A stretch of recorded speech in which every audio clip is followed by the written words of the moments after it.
குளுகுளுன்னு மலைகளையும் கண்ணுக்கு எட்டிய தூரம் வரைக்கும் பச்சை பசேல்னு செடிகளையும் பார்க்க ஆசையா இருக்கா?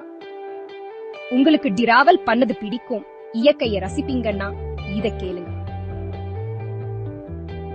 வாங்க மூணாரை பத்தி தெரிஞ்சுக்கலாம்.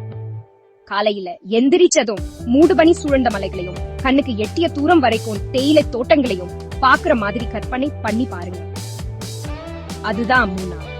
கேரளாவில ஒளிச்சிருக்கிற ஒரு சின்ன சொர்க்கம். இங்க காத்து ரொம்ப சுத்தமா இருக்கும், வானிலை ஜில்லுன்னு இருக்கும், ஒவ்வொரு மூலையும் உங்களை பெருமிக்க வைக்கும், காட்சியிலோட வர வைக்கும். தேயிலை தோட்டங்களை பார்க்க மறக்காதீங்க. அதுதான் மூணாருக்கு உயிர் நாடி. தேயிலை எங்க தயாரிக்கப்படுதோ அங்கேயே சூடா ஒரு கப்பி குடிக்கலாம். உங்களுக்கு அருவிக பிடிக்குமா? அட்டல் மற்றும் லக்கம் அருவிகளுக்கு போங்க, அருமையான போட்டோஸ் எடுக்கலாம்.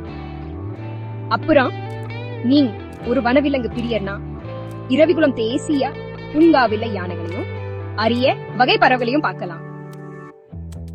மூணாறுங்கிறது ஒரு இடம் மட்டுமல்ல, அது ஒரு அனுபவம். அமைதியானது, அழகானது, மறக்க முடியாதது. சரி, எப்போ மூணாருக்கு புறப்பட்டு போறீங்க? பிரேக் டைம் தான். உங்க டிராவல் லிஸ்ட்ல இது இருந்தா ஒரு லைக் போடுங்க.